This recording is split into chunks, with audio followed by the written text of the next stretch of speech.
Bueno, vamos a hacer un rápido repaso. Por la primera pregunta tuve comentarios y aprovecho para hacer algunas aclaraciones. Había cierta descoordinación entre lo que dije y lo que está en la presentación que hago yo y lo que es el apunte de teoría. Había si bien la mayoría respondieron bien, había lugar a duda. Los desagües cloacales, según la clasificación que les dejé, lo que se llama doméstico, refiere a lo que está en la casa, pero también hay otras definiciones que es a todo lo que pueda, todo el efluente que se pueda recoger de una ciudad, ¿no? Definiendo doméstico por un lado e industrial por el otro.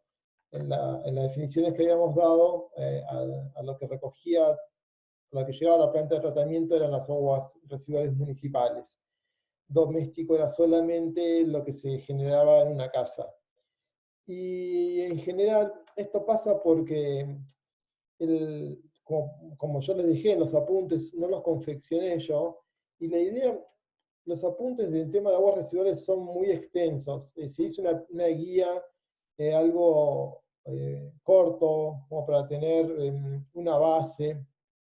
Eso es lo llevadero, pero la verdad es que yo preferiría, lo dejo porque ya está y tiene formato de UPSO, pero la verdad que cuando uno revisa lo que aparece en los libros es mucho más extenso y al recortar por ahí eh, termina diciendo verdades a medias o cosas o no quedan tan bien explicadas. Pero bueno, entiendo que mandar a leer a todos capítulos de libros que parecen demasiado complejos eh, es difícil, entonces, bueno, démosle prioridad, por favor, a los comentarios que hago en estas clases y a lo que dice la presentación, que intenta resumir un poco. Eh, Siguiendo con, bueno, esta pregunta es falso. Las aguas residuales de comercios e instituciones forman parte de lo que serían las aguas domésticas municipales, ¿sí? Eh, Después, la segunda habla del parámetro DBO, parámetro de vuelco. Esto hace mención a la resolución que vimos en la tabla del anexo donde están los límites de vuelco, donde está que serían los parámetros de calidad para los vuelcos de efluentes o de aguas residuales. Cuando uno va a volcar a un cuerpo de agua superficial, justamente como pasa en Tres Arroyos, tiene el límite más bajo. Para la DBO en particular es 50 miligramos por litro. En el resto de los cuerpos receptores es un poco más permisivo. Luego, el tiempo de retención hidráulica para un desarenador, por lo que decía en las presentaciones, es de unos pocos minutos. Así que 30 minutos es un tiempo muy elevado para un desarenador. Esta respuesta es falsa. El tamiz rotativo, que también había parámetros de eficiencia en la presentación. Es posible que alcance a reducir la DBO hasta la mitad.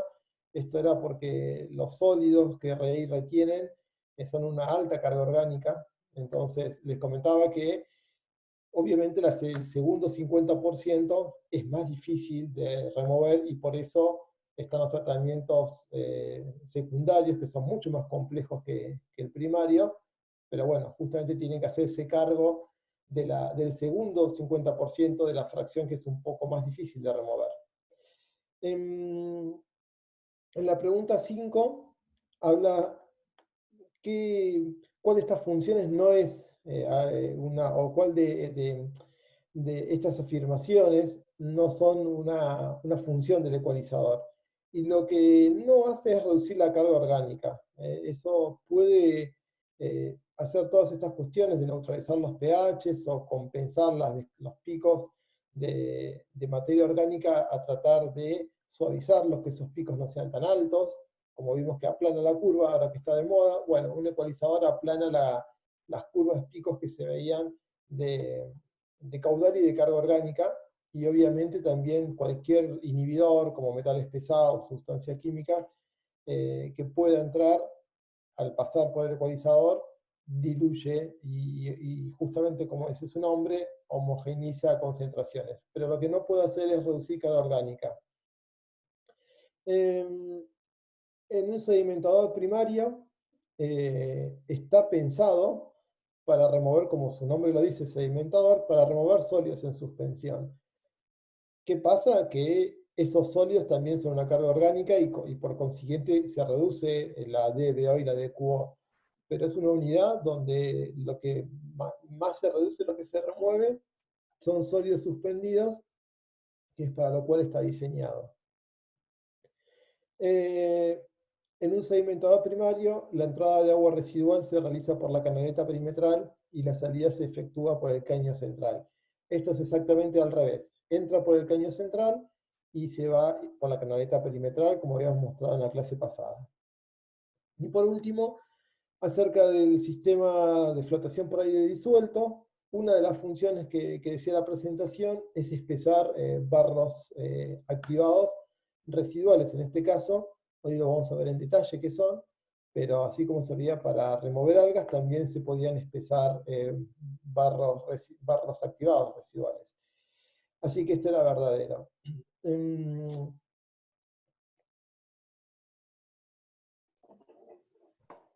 Habíamos visto los tratamientos primarios y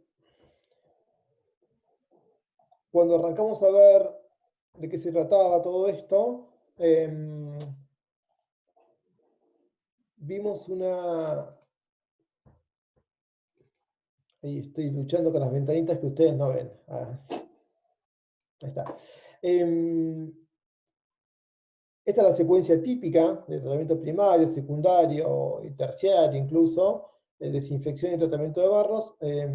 Lo que llamamos secundarios en general son tratamientos biológicos. Y de los tratamientos biológicos hay dos grandes separaciones. Yo voy a hacer hincapié en los aerobios y en los anaerobios. También dentro de cada uno se puede seguir separando teniendo en cuenta si la biomasa, cuando decimos biomasa estamos hablando de los microorganismos que intervienen en el tratamiento de aguas residuales, fundamentalmente bacterias. Les comentaba que pueden ser, desde el punto de vista de cómo están esas bacterias o esa biomasa, si está en suspensión o adherida. Pero bueno, es otro tipo de definición. Nosotros vamos a separarlos en tratamientos aerobios y anaerobios. Esto tiene que ver con la condición de oxígeno. Y la separación de esa biomasa que se mezcla en el agua residual se lleva a cabo una sedimentación secundaria. Y dentro de los tratamientos aerobios y anaerobios, vamos a ver los más tradicionales, los más típicos, que son estos tres para la parte aerobia, los barros activados, también lo van a encontrar como lodos activados. Es una costumbre argentina de hablar de barros, sino de lodos, son sinónimos. Filtros percoladores, que hay en la gran mayoría de los pueblos del sudeste bonaerense, y lagunas aireadas o lagunas facultativas, y por otro lado, como tratamiento anaerobio, reactores típicos o filtros anaerobios o lagunas anaerobias que suele haber en lugares como frigoríficos. Cuando hablamos de tratamiento biológico, aparecen los microorganismos. Y que yo les decía que en general, o en su mayoría, son bacterias. Hay de todo. Después lo vamos a ver. Y nos importa qué condiciones, en qué condiciones pueden estar esos microorganismos respecto de si hay o no aire o si hay o no hay oxígeno. Y en esta clasificación es un poquito más, hay un paso intermedio, esto, porque en general el término aerobio, anaerobio, por ahí lo vienen manejando. Es aerobio cuando hay oxígeno, finalmente, o anaerobio cuando no lo hay. Y más allá de eso, ¿qué pasa con quién oxida la materia orgánica? Entonces fíjense que en las condiciones aerobias, quien se termina oxidando es la materia orgánica en general, también puede ser la materia inorgánica, pero bueno, es la materia que entra como carga contaminante del agua residual, es quien se oxida. Al oxidarse uno, dona un electrón. Y el aceptor final de electrones, esta E es de electrones, o el agente oxidante es el oxígeno. Esto pasa, por ejemplo, en un reactor de barros activados. Una condición intermedia es donde la materia inorgánica se puede oxidar y en vez de tener oxígeno como oxidante, usa el nitrito y el nitrato. Y esta condición se llama anóxica, donde estamos en ausencia de oxígeno, pero sin llegar a las condiciones anaerobias.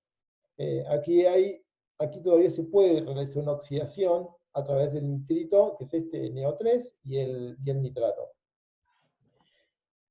Y finalmente, en ausencia de oxígeno y en ausencia de nitratos, estamos en condiciones anaerobias, y ya no tenemos los clásicos aceptor de electrones que son los oxidantes típicos, y tenemos que recurrir a otros compuestos como estos bicarbonatos, sulfatos o la misma materia orgánica. Mientras se desarrolla el proceso anaerobio, se producen subproductos que es materia orgánica que a su vez puede funcionar como aceptor de electrones o como oxidante de la materia orgánica. El fundamento del tratamiento biológico consiste en oxidar la materia orgánica. Por eso esta explicación de importa en detalle, nosotros vamos a ver solamente esto, quién es el aceptor final de electrones, que es básicamente quién oxida esa materia orgánica. Dejo unas definiciones que son típicas en el tratamiento biológico. No todas las vamos a ver ahora, pero para cuando estemos hablando de estos términos, tengamos idea, una definición cortita. No voy a... aquí se siguió un orden alfabético. Voy a empezar a hablarles de lo que es nitrificación. Habíamos hablado que dentro del agua residual, que están todas las, en general, están las excretas humanas, y ahí encontramos gran parte de restos de proteínas. Y en general lo que aparece en el agua residual es el nitrógeno amoniacal cuando las proteínas empiezan a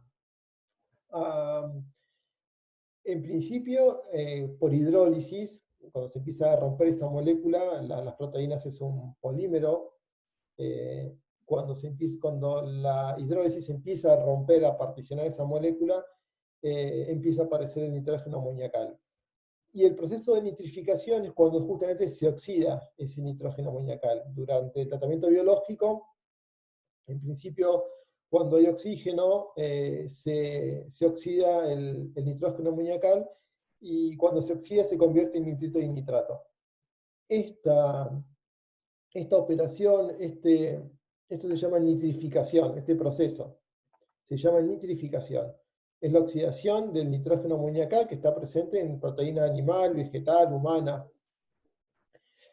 La desnitrificación es pasar este nitrito y este nitrato a nitrógeno gaseoso. Y para eso necesitamos que haya condiciones anóxicas. Esto lo vamos a ver en detalle en los tratamientos más avanzados. Este proceso de desnitrificación es uno de los procesos de remoción biológica de nutrientes, que básicamente se habla de remover nitrógeno y fósforo por medios biológicos. Cuando removemos nitrógeno por medios biológicos, lo que hacemos es el nitrógeno amoniacal, primero lo oxidamos a nitrito y nitrato, y luego, en un proceso anóxico, lo desnitrificamos y lo pasamos a nitrógeno gaseoso. Ese es uno de los procesos de remoción biológica de nutrientes. El otro, la remoción de fósforo, lo vemos en la próxima clase. Sí hablamos anteriormente de lo que es DBO, lo calculamos incluso, y es básicamente cómo los microorganismos oxidan la materia orgánica. Acá dice materia orgánica carbonácea, porque bueno, nosotros habíamos hablado del DBO a 5 días, que en esos 5 días las bacterias oxidan la materia orgánica que tiene carbono. A partir del quinto día se empiezan a formar, pasa nitrificación. El nitrógeno amoníacal se empieza a oxidar a nitrito y nitrato. Lo que pasa es que para que esto ocurra, se tienen que desarrollar unas bacterias, nitrosomas y nitrobacter, que tardan unos días en aclimatarse, y son esos 5 días que nos dan ventaja, donde todavía no actúan mucho, y la remoción de la DBO se considera que es de materia orgánica. A partir del quinto día, ¿qué pasa? Bueno, se empieza a consumir oxígeno para oxidar el nitrógeno amoníacal. Y otra de las palabras que vamos a usar es sustrato, que básicamente es la comida para los microorganismos. Acá dice que se le aplica a la materia orgánica y a los nutrientes. En tratamiento de aguas residuales se habla, el sustrato, por ejemplo, se mide en DBO. La materia orgánica que se va a degradar, estamos hablando de sustrato.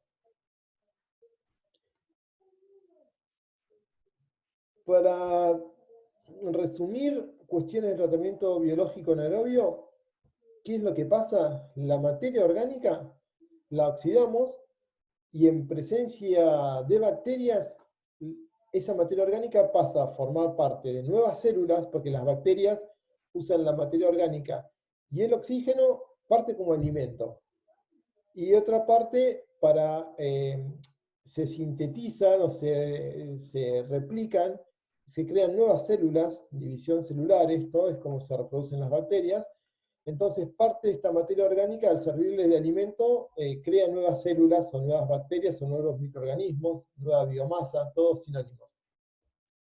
Y parte de la materia orgánica que se oxidó y generó energía y generó comida para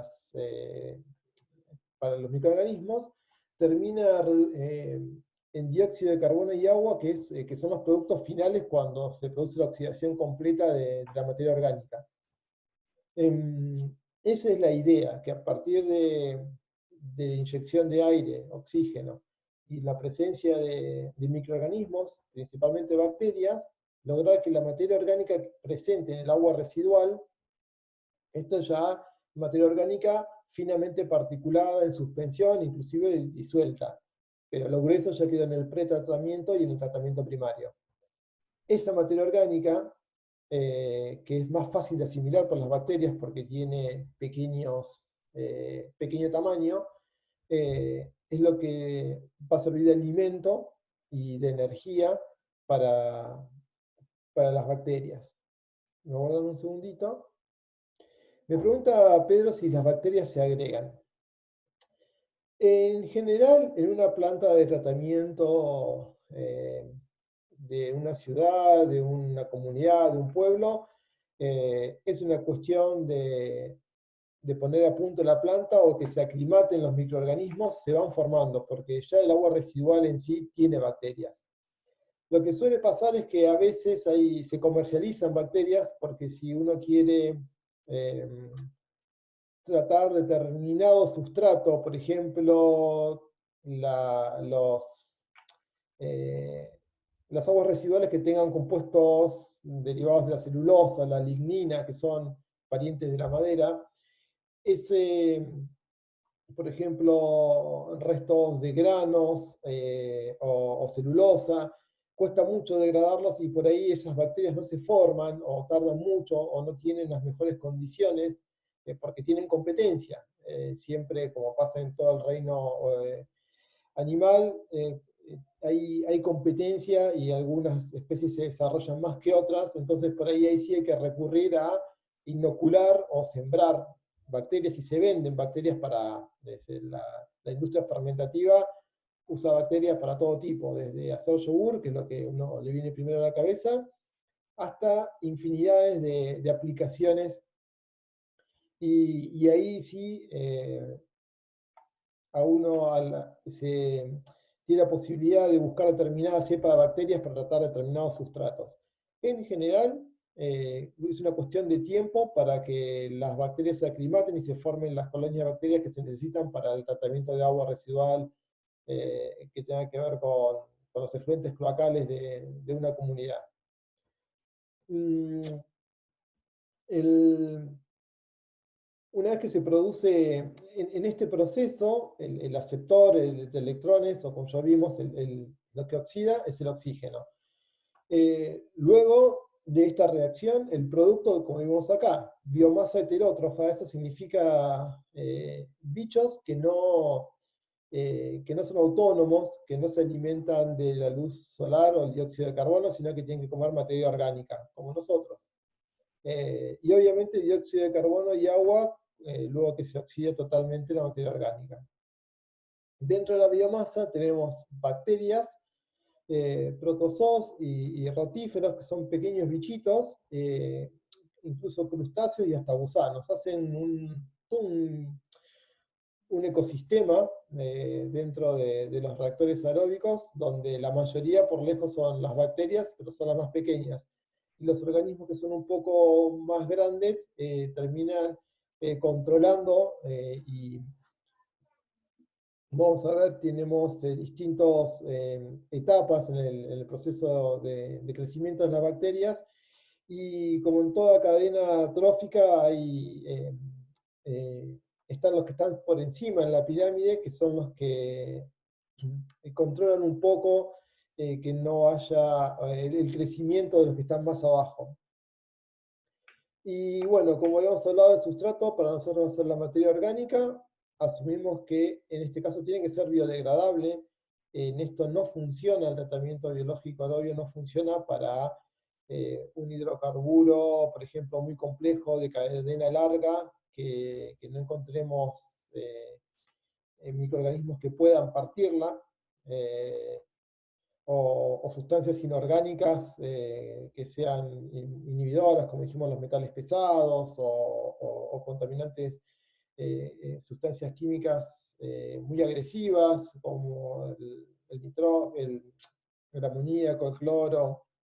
Estamos hablando de todo aquello que se puede, que si lo dejamos al aire se termina pudriendo y a eso llamamos materia orgánica biodegradable.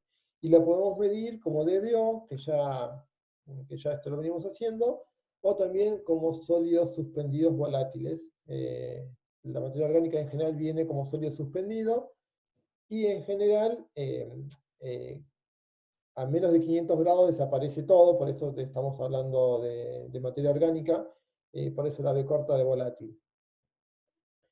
Las tres reacciones un poquito más en detalle que se producen dentro de un reactor aerobio, con microorganismos, con bacterias, es primero, como les decía, que técnicamente se llama la respiración del sustrato. ¿Qué es esto? La oxidación biológica, que se necesita materia orgánica, que haya aire, aire en cantidad, no alcanza con el aire ambiente, hay que airear esto, que haya bacterias y ahí se produce la oxidación biológica. Entonces, ¿qué se produce como producto? Bueno, esto que ya vimos, cuando se oxida la materia orgánica, dióxido de carbono, agua,